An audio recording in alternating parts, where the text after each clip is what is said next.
Welcome to Tenor Tech, where I solve the problems you didn't even know you had. You start by getting power and connection correct. This matters for latency and firmware. Plug in the USB-A wireless dongle or connect USB-C cable, then press the headset power button to enter pairing.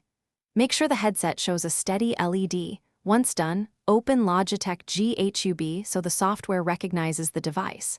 You want firmware ready before customizing. That prevents later hiccups.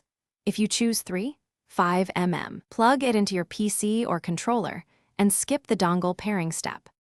Now you dive into GHUB to fine-tune audio and mic performance. Update firmware first. Updates fix latency and mic issues.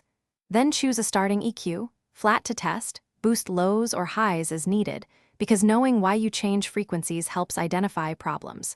Enable Dolby or Surround if you want spatial cues. Make sure position-based features are calibrated. Next, set mic side tone and gain so your voice sounds natural. Once set, save 2 profiles, one for game immersion and one for voice clarity. Finish by optimizing fit and running quick tests. Press play on a familiar track and speak into the mic for a repeat back check.